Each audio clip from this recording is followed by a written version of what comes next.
Inside the Box de volta. Vídeo pela manhã, roteiro diferente hoje.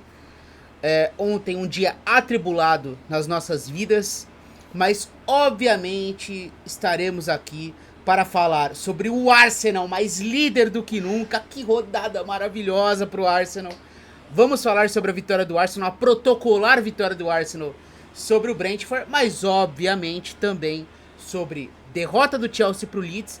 Esse com menos profundidade, né? Todos os jogos no mesmo horário. Eu foquei no Arsenal, Pseudinho no Liverpool, mas também teve ali uma olhadinha pro Chelsea. A gente vai falar agora sobre essa rodada, mas obviamente para abrir os trabalhos, a crise, que é o que engaja, o Liverpool voltou a não vencer e empatou com o Sunderland em casa. Saiu perdendo e depois com um gol meio Wirtz, meio contra. Enfim, Pseudinho vai falar com a gente sobre isso. Como é que estamos, Pseudinho? Bom dia pra você, boa tarde, boa noite pra quem estiver assistindo aí, independente do horário. Como é que estamos? Tudo certinho? Bom, primeiro agradecer a todo mundo que está aqui, deixa seu like, seu hypar aí que renovou na segunda-feira, então eu tenho certeza que você tem o seu hypar gratuito ainda aí. Tudo bem, cara, tudo bem. Você disse que o Liverpool voltou a não vencer, eu prefiro ficar no que o Liverpool segue sem perder. Né? São 2 jogos sem derrota, 2 jogos seguidos sem derrota. O primeiro empate da temporada, tá? Por incrível que pareça. Primeiro empate da Premier League, eu tenho certeza. Não me lembro se empatou na Champions, mas acho que não. Acho que é o primeiro empate da temporada do Liverpool.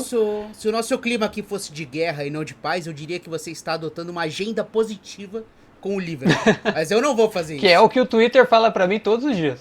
Exatamente. Mas é o seguinte, falando sobre esse jogo, e confesso que não consegui assisti-lo com tanta calma assim, porque estava nervoso contra o Sunderland e tal, não sei. Eu acho que é mais um pouco... É um museu de velhas novidades, né? É um time que parece que joga em câmera lenta. O Fred Caldeira até falou, né, do 0,5. Eu acho que é o 0,25, tá? Eu acho que é um pouco mais lento esse time do Liverpool. Parece que tá todo mundo sem confiança e nisso fica todo mundo com erro de errar. Nisso que você tá com erro de errar, você não acerta, né? Porque é o famoso o medo de perder tira a possibilidade de ganhar. E eu acho que é isso que está acontecendo com os jogadores do Liverpool individualmente, principalmente com alguns jogadores aqui que precisam acordar para a vida, tá?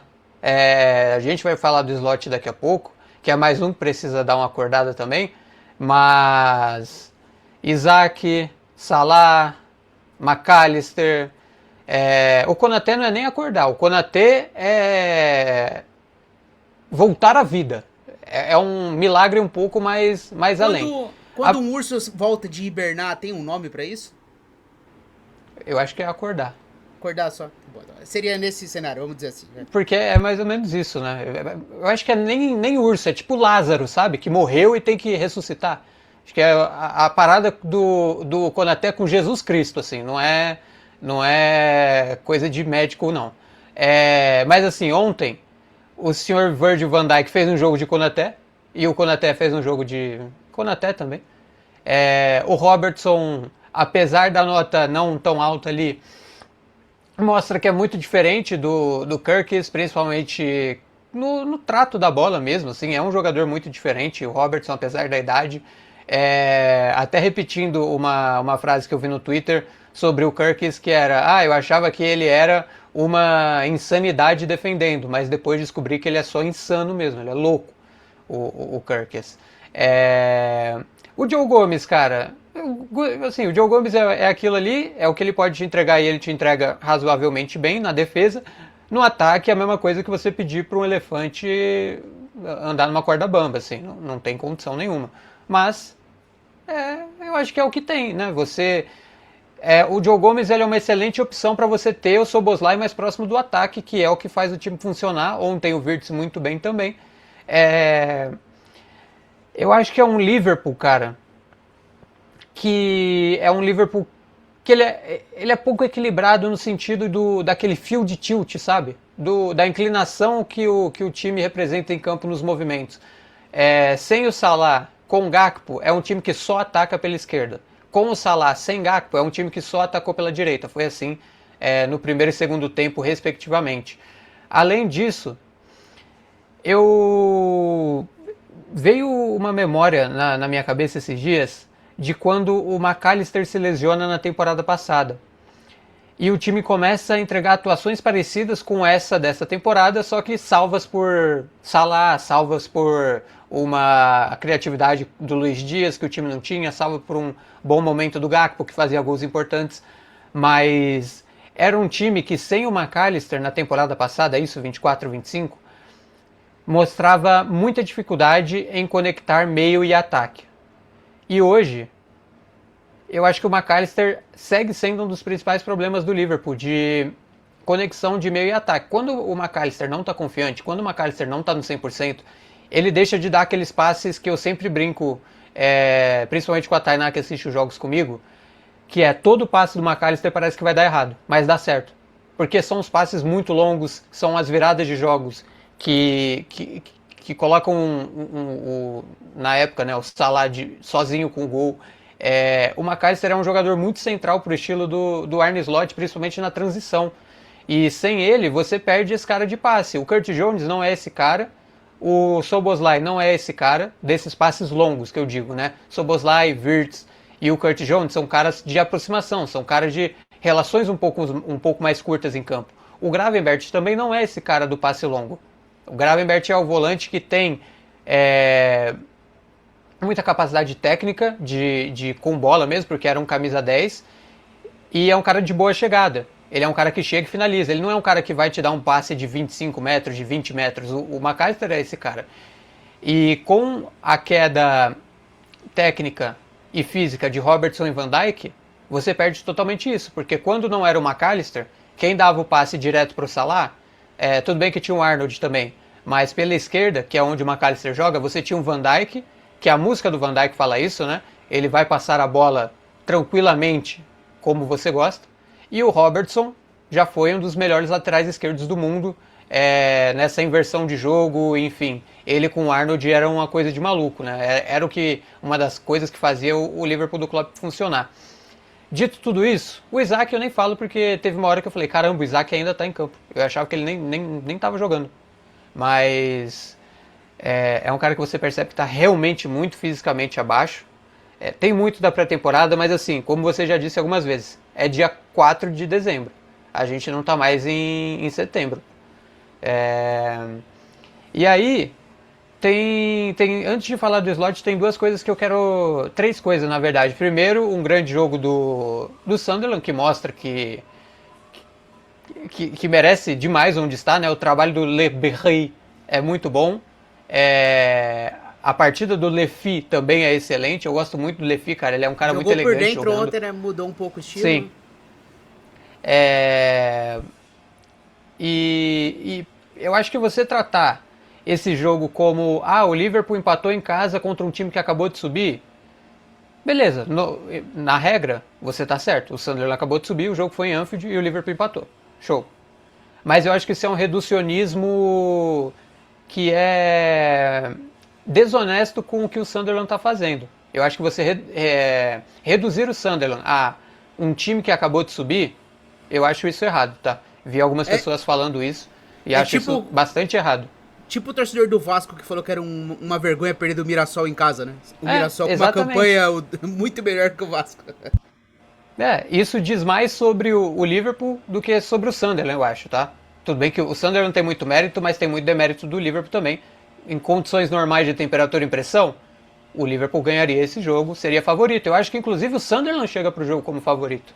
Apesar de ser em Anfield, eu acho que seria mais provável o Sunderland ganhar do que o Liverpool ganhar, tá? Eu acho isso. Isso tem muito a ver com o slot, que acho que... Tudo bem que... Eu achei que ele mexeu mal, cara, no jogo, principalmente quando ele tira o Gomes. Eu acho que o Gomes... Você nunca pode duvidar de como tá a capacidade física do Gomes, né? Tá sempre à beira do colapso, parece, então acho que por isso ele tira o Gomes para colocar o Curtis Jones. Mas parece que o slot tá... Sei lá, cara, parece que a... eu tô começando a sentir um pouco o que eu sentia com o Rubem Amorim antigamente, que é um cara que parece que é isso aí, tipo assim, não tenho mais de onde tirar, cara. Pelo Meu menos ele trabalho é mantém isso o bom, aí. pelo menos ele mantém o bom humor nas coletivas, né? Enquanto o Rubem Amorim Sim, era é, sisudo, ele exatamente. pelo menos tenta ser um cara maneiro. É, e assim, falando sobre sensações que eu tenho, como eu falei no começo, prefiro achar que é o Liverpool que não perde a 2 jogos. É... Puta, cara, eu vou comemorar as migalhas, sabe? Eu sei que tá errado, eu sei que o Liverpool não é time de comemorar migalha.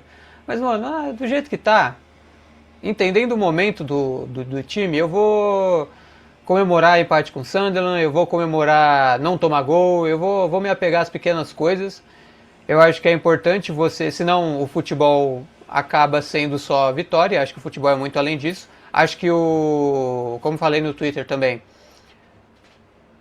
acho errado da maneira que eu vejo futebol, você excluir mérito do técnico quando o time empata e colocar a culpa apenas nele quando o time perde, quando o time empata e ganha. Você falar, não, isso é mérito dos jogadores. Quando o time perde, não, isso é culpa do técnico. Eu acho isso errado, tá? Acho que o técnico tem mérito quando não perde e tem culpa quando perde, independente do que seja. Se o jogo do PSV tivesse sido 1-0 com aquele pênalti bizarro do Van Dijk, tem culpa do Slot ali também. Porque o Slot é o cara que trabalha com esses caras toda semana. Assim como o gol do Wirtz é uma jogada completamente individual, mas acho que tem muito do Slot ali também. Porque para mim o trabalho do técnico ele vai muito além do que acontece nos 90 minutos. Dito isso, o Slot tem que ser demitido? Acho que quem tem essa opinião não está totalmente errado, entendo essa opinião. Eu não demitiria, porque, de novo, eu sou um torcedor do Liverpool por conta da filosofia do Liverpool, por conta do que o Bill Shankly cria lá atrás, quando tira o Liverpool da segunda divisão e entrega um Liverpool do tamanho de um tamanho muito diferente do que ele pega para o Bob Paisley, e aí o Bob Paisley emenda uma sequência bizarra de títulos. Então eu acho que eu seria injusto comigo mesmo se eu fosse contra a filosofia que me fez torcer pro Liverpool. Então, cara, dá um tempo aí pro Slot. E aí, beleza. Se a situação piorar, tchau. Mas eu acho que se mantiver do jeito que tá, tipo assim, ontem foi o pior jogo do Liverpool na temporada pra frente. Se for só melhor, mesmo que melhore, porra, sei lá, 3, 4%, deixa ele até o final da temporada, depois a gente vê o que faz. Acho que é uma temporada que já se foi. Tudo bem que a gente até falou aqui que são 2 temporadas em uma, porque em janeiro é outra coisa. Mas eu deixaria ele na janela de janeiro e deixa ele até o final da temporada aí, e aí a gente vê. Se o Liverpool começar a brigar para não cair, aí a gente demite ele. De resto, acho que deixa ele aí pra... Enfim, o cara tem muito crédito. É importante lembrar que o Liverpool não é um time melhor ou pior do que os outros por ser mais paciente. É importante lembrar também que o Liverpool nunca demitiu um campeão de Premier League. Os caras sempre saíram porque quiseram sair, né? Então, isso é certo? Isso é errado? Não sei, mas é o Liverpool. Então acho que vai ser difícil o Slot ser demitido. Infelizmente ou felizmente. Demitiu o Dalglish na volta, mas ele não era campeão na volta, né? Não, ele não era campeão na volta. Acho que é nesse cenário. Eu não assisti o Liverpool, tá? Então, sendo bem sincero, eu não tenho muito a acrescentar sobre o jogo. Caralho, eu assisti... uma coisa que eu esqueci. Vai lá, fala aí. Você abaixou ali rapidinho. Chiesa, o que o Alisson e o Chiesa fizeram naquela última chance do Sunderland é masterclass de defesa, assim. O Alisson atrasa completamente qualquer possibilidade de finalização do Brobbey. Mas ele foi... Não é o Brobbey, é o Isidore, desculpa. Já tinha trocado. Mas o Alisson foi driblado. Sim, o Alisson saiu para ser driblado. O Alisson saiu só para atrapalhar, ele não saiu para tentar defender.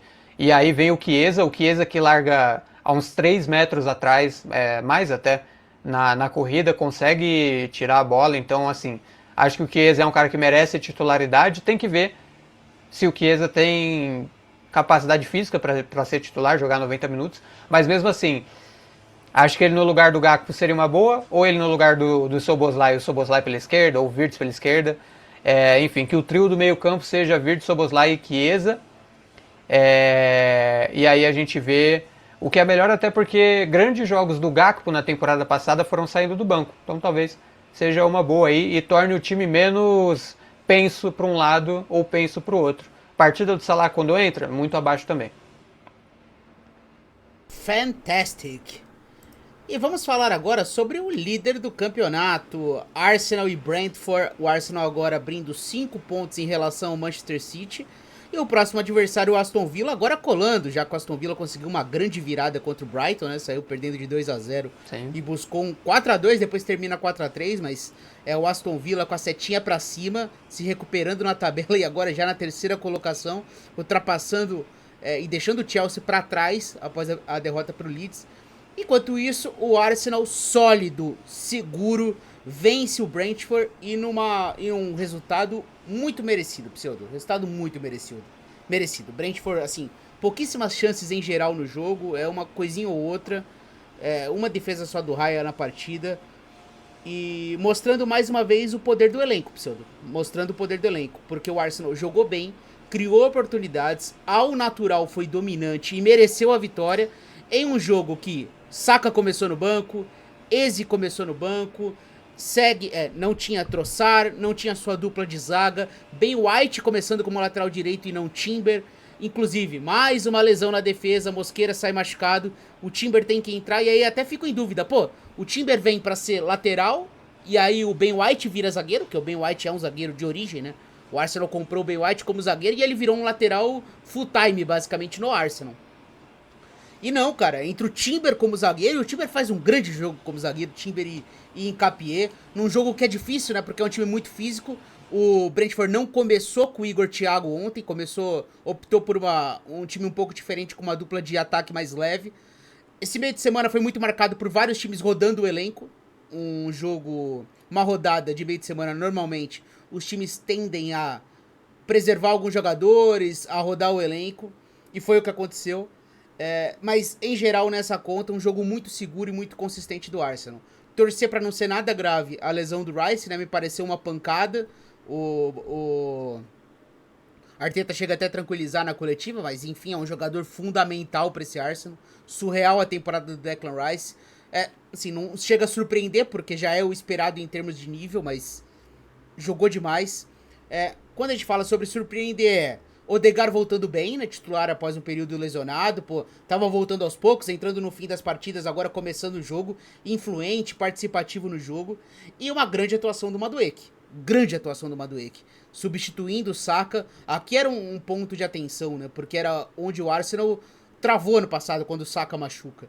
Então, uma ótima notícia, o Madueke jogando bem num jogo em que o Arsenal era protagonista do jogo e o Saka começando no banco para preservar. Ele participa do primeiro gol, num toque de letra pro Ben White, a ultrapassagem, é um golaço, né, o gol do Mikel Merino. Mais uma vez o Merino jogando como esse falso 9, e super influente, participando mais uma vez, gol e assistência. Brilhante mais uma vez o jogo do Merino. Começou como esse falso 9 e terminou como meio campista após a entrada do Gyökeres. Mas em geral, Pseudo, jogo fácil e jogo dominante. É que 1-0 acaba se estendendo e aí o jogo fica no risco. Então você deixa 1-0, pode ser que tome um empate a qualquer momento, né? Fica perigoso. Mas em geral, vitória merecida de um time dominante e mais líder do que nunca. É aquela frase do segue o vice porque o líder disparou, agora é uma realidade. O líder disparou e o líder mostra consistência, né, Pseudinho? É isso, você falou do elenco e é um trabalho, é um jogo, perdão, que mostra o trabalho cada vez mais solidificado do Arteta, que você pode colocar 11 pessoas aleatórias do planeta Terra com o uniforme do Arsenal e elas vão jogar do jeito que o Arteta quer, cara. É muito, muito louco, assim. É um Arsenal que sofre com muitas lesões, e lesões que são cruciais, né, que foram cruciais nas temporadas passadas, mas que hoje, se você tem o Saka, se você tem o Madueke, claro, o Saka é estratosfericamente melhor que o Madueke, tá? Mas o Madueke faz muito bem o papel como fez ontem. Eu acho que tem, não, sei lá, cara, tem 95% disso do Arteta. O Arteta é um excelente técnico, tem as minhas discordâncias com ele tem umas paradas meio que eu acho nada a ver que ele faz, principalmente em treinos assim e tal. Ele é um cara meio excêntrico, o Arteta, mas está mostrando que hoje tá aí na primeira prateleira de técnicos do mundo. Na temporada passada, eu achava que ainda não, mas essa temporada, o início dessa temporada, coloca ele sim na primeira prateleira de técnicos do mundo. Vamos ver agora. Eu acho que o único problema que o Arsenal tem, além do físico, né, que além do departamento físico, que tá sempre com alguém, nunca tá vazio, é manter o foco 100%, manter a cabeça centrada, porque é um time que sofreu com alguns pequenos traumas em temporadas anteriores, né? É um time que é muito reconhecido, né, principalmente com o Arteta, de pipocar, e realmente foi o que aconteceu em algumas temporadas. Mas se mantiver centrado, se mantiver a concentração, se o Arteta conseguir manter esses caras com sangue nos olhos, independente do que aconteça, independente se entre numa tragédia aí, 3 derrotas seguidas, o City emenda 3 seguidas. Se conseguir manter e não se apavorar, a única coisa que o Arsenal não pode essa temporada é se apavorar. Tem que fazer o seu, olhar para o seu, esquece quem está atrás, esquece quem está na frente, se alguém for passar, faz o seu, porque enquanto o Arsenal está fazendo isso, que é esse começo de temporada, está dando certo. Então tem tudo para dar certo até o final também. Concordo plenamente, seu Dinho. Tem tudo pra dar certo. Esse time é o mais confiável da era Arteta. Assim, a única coisa é que tem que parar de machucar jogador, cara. Porque por mais que o elenco seja fantástico, não dá, cara. Chega uma hora que você não vai ter jogador pra colocar em campo. Por mais profundo que seja o elenco, é muito desfalque. E isso é uma pica, cara. Isso é realmente uma pica. Final de semana, jogaço, tá? Sábado, jogaço. Aston Villa e Arsenal. Jogo duríssimo pro Arsenal. Importante pontuar aqui nesse jogo pra ficar sólido aí na primeira colocação. Outro jogo de ontem, Pseudinho. Leeds 3, Chelsea 1. Chelsea também veio com algumas mudanças pro jogo, né? Chalobah, lateral direito. Andrei titular. Dilep titular. Guiten jogando. O Pedro Neto tendo aí uns minutinhos de descanso. O Malo Gusto descansando. Palmer tendo seus minutos também no jogo, importante. Enfim, mas de qualquer forma, jogo decepcionante, né? Decepcionante do Chelsea, já sai tomando um gol logo de cara pro Leeds. Então, vai pro intervalo tomando... Então é o pior cenário, né? Você toma um gol logo de cara, aí você já tá com o time meio mexido, você tenta entrar no jogo, melhora, cria uma oportunidade ou outra, na fim do primeiro tempo, 2-0. E aí fica pesado, até consegue fazer um gol na volta, só que aí toma o terceiro. Grande vitória do Leeds, vitória importante, um time muito forte dentro de casa, conseguindo abrir uma gordurinha aí em relação à zona de rebaixamento. E o Chelsea, agora aqui, após o jogo do Arsenal, eu cravei, né? Falei, cara, estou levando esse time a sério numa disputa de título. É preciso reconhecer isso. E aí o time contradiz isso no jogo seguinte, né? O Chelsea espetacular nos grandes jogos, muito competitivo e que deixa escapar, por mais que seja um jogo difícil, tá? O Chelsea não perdeu por um nada. Não perdeu um jogo muito fácil. Esses jogos de meio de semana de Premier League, eles são os mais difíceis, cara. É onde você deixa os pontos pelo caminho, porque você tem que rodar o elenco. E o Chelsea deixou escapar, Pseudo. É pra lamentar. Porque nem um empatezinho, uma derrota, tomando 3, fica pesado.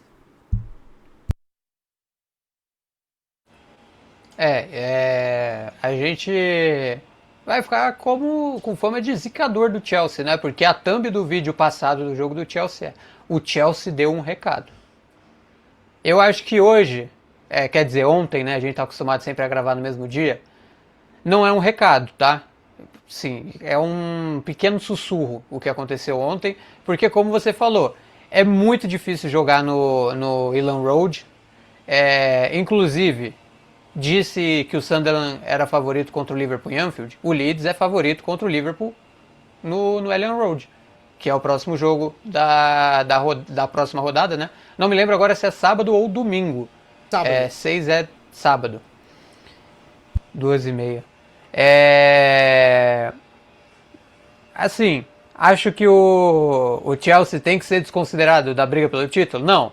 Acho que é um tropeço que há de ser sentido, há de ser lamentado, e bastante lamentado, mas é um Chelsea que já mostrou muitas coisas boas. Então, considero o Chelsea ainda na briga pelo título, não na frente do City, como já cheguei a considerar durante certo momento da temporada. Acho que estão meio mais ou menos ali, são dois times que vão bem em jogos grandes e que costumam tropeçar em jogos que acabam definindo a Premier League, né? É difícil uma Premier League definida no confronto direto entre o Big Six.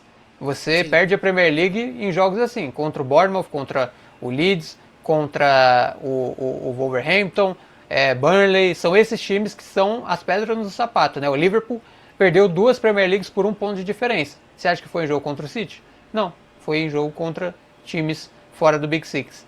Então é um ponto de atenção, é para dar um susto, mas acho que está longe de ser para criar desespero.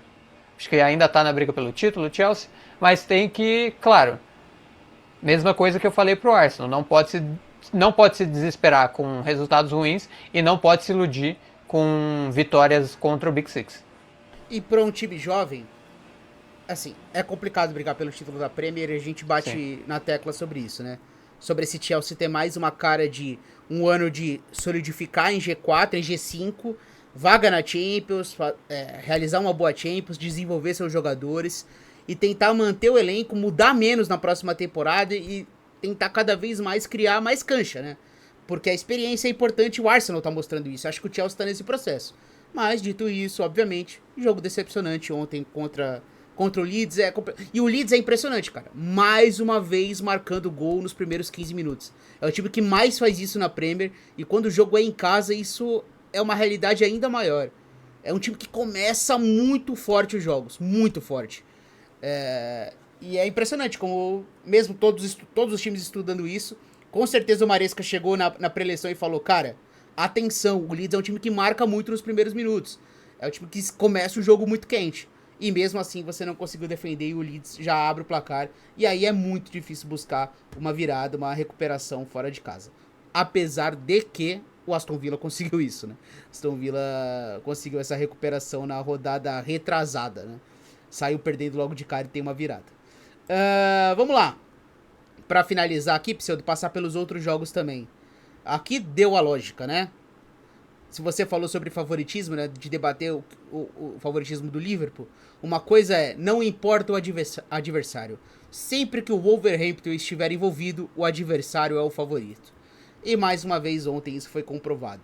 Teve ali um gol anulado no primeiro tempo, né? Que demorou pra ser anulado, enfim. E no segundo tempo, gol do Igor Jesus para anotar pro nosso querido Nottingham Forest, que agora abre 4 pontinhos em relação à zona de rebaixamento. Ainda tem o West Ham na rodada, né? Tem o West Ham United acontecendo hoje. E o nosso Wolverhampton segue sem vencer a Premier League. Não foi dessa vez. Mais lanterna do que nunca? Não sei se é mais lanterna do que nunca, porque o Burnley também perdeu. Segue também numa toada impressionante o nosso Burnley. Mas é isso, né? Aqui não tem nem muito o que dizer, né, Pseudo? Protocolar vitória do Forest. É isso, o Wolverhampton até termos Liverpool e Wolverhampton, o Wolverhampton é um time que serve para construir confiança em jogadores que estão sem confiança. Aí a gente vai ter o Wolves e Liverpool vai ser 2-1 Wolves, e o Liverpool e o Wolves vai ser 0-0. Aí a gente vai mudar, aí eu vou falar outra coisa aqui, falar não, o Wolverhampton é bom pra caramba, tem que entender, é isso. Trust the process. Cara, também teve, já que a gente falou de Wolverhampton, o Burnley perdendo mais uma em casa, 1-0 pro Crystal Palace, gol ali no apagar das luzes do primeiro tempo do Daniel Munhoz. Crystal Palace que segue repetindo o time, mas ontem com um desfalque importante, que era o Sarr, né? Então o Sarr que se machucou no outro jogo, e ele não veio com a alteração que ele fez na partida do final de semana, né? O Glasner, que foi colocar o Nketiah. Dessa vez ele coloca o Lerma, adianta um pouco o Kamada e faz essa formação aqui. Assistência do Gay, gol do Daniel Munhoz. Inclusive até uma conexão que muitas vezes eles fazem, né? Não foi nem necessariamente o gol aqui como saiu, mas eles buscam muito essa construção. O Gay é um cara de papel de protagonismo, né? Pra iniciar as jogadas do Crystal Palace. E o Daniel Munhoz, que você é muito fã, né, Pseudo? É um dos melhores alas do futebol mundial, jogando nessa função, marcando mais uma vez. É isso, mais uma vitória do Palace. E você sempre fala que o Burnley é o elenco com mais cara de Championship dos times da Premier League, evidentemente dos times que subiram, e é mesmo, cara, assim. O Burnley tenta tirar leite de pedra, mas às vezes o elenco pesa muito, cara. Por mais que é um time que joga direitinho, que siga as orientações do técnico, que tenha um estilo de jogo consolidado, assim, no sentido de você sabe como o Burnley joga, é uma parada que às vezes falta jogador, cara. Às vezes falta jogador, ainda mais quando você tem o Aston Villa, que tem jogadores diferentes em todas as posições do campo. Pois é, cara. Pois é. Não deu pro Burnley. E pra finalizar, o jogo que a gente já comentou, né? Então passar rapidinho aqui a virada espetacular do Aston Villa pro Brighton. Nesse cenário, né, dos times rodando o elenco, o Brighton fez mudanças. Então não tinha o Rutter titular, não tinha o Welbeck, o Gomes deu um passinho pra trás e jogou com o De Kuyper, o Ayari não começou jogando. Então vários caras que são normalmente titulares do Brighton rodaram o elenco ontem. Alguns eram desfalques pro jogo. Mas em geral é isso, cara. O Brighton fez essa aposta e começou super bem, cara. Abriu 2-0, mas aí o nosso querido Aston Villa conseguiu a remontada. Importantíssimo pro Oli Watkins marcar, né? É uma temporada silenciosa do Watkins até aqui, né? Até recuperar, ó. Antes dos 2 gols contra o Brighton, ele não marcava pelo Aston Villa, ó, desde setembro, cara. Desde setembro ali contra o Fulham na vitória por 3-1. Então até aqui era uma Premier League bastante apática do Oli Watkins, pela primeira vez na temporada marcando 2 gols, então é importante. Era um cara que era top 10 no Fantasy, inclusive esse ano, né? A gente que fez o draft, ele era top 10 dos caras pra ser cotado e ser escolhido em primeira rodada de draft e tal. E tava numa temporada silenciosa, ontem foi decisivo e liderou essa remontada do Aston Villa. O time mais quente da Premier hoje, Pseudo, é o Aston Villa? Porque o Arsenal tá muito nessa coisa de solidificar, né? Sim. O Aston Villa é foguete no terreno. E ontem foi o derby da temperatura, né? Temperatura máxima o jogo de ontem, porque o Brighton é um time que vinha numa crescente também, e acho que essa crescente vai seguir, mas esse jogo mostra como o Aston Villa jogou o fantasma do Aston Villa das primeiras rodadas para trás. Porque no começo da temporada, se o Aston Villa tomasse 2 gols, meu amigo, esquece, não tinha jogo mais. Aliás, não tinha jogo pro Aston Villa, pro adversário que era bom. E aí você tem uma boa virada fora de casa, mostrando mais uma vez que o Unai Emery é um dos técnicos mais subestimados da Premier League e quem sabe da Europa. É um cara que tem trabalhos abaixo, como todos, mas tem trabalhos muito bons também. Sou um fã do Unai Emery e você tocou no ponto essencial desse jogo para mim, que é Oli Watkins. É um cara que a temporada passada dele é muito boa, essa temporada começa muito mal, mas marcar 2 gols num jogo em que seu time ganha de virada fora de casa, talvez sirva para virar a chavinha na cabeça dele. Perfeito. Então é isso, gente. Vídeo um pouco mais longo hoje, né? Mais de meia hora de vídeo analisando o que foi essa rodada de quarta-feira. Hoje provavelmente a gente solta um vídeo também, né? De West Ham e Manchester United. Sai mais à noitinha. Te pedi desculpa por eu não ter conseguido subir ontem, mas estamos aqui marcando presença. Beijo pro seu dia, tamo junto. Valeu! É nóis, gente. Deixem o like, comentem, virem membro e aquela moral de sempre. Nóis.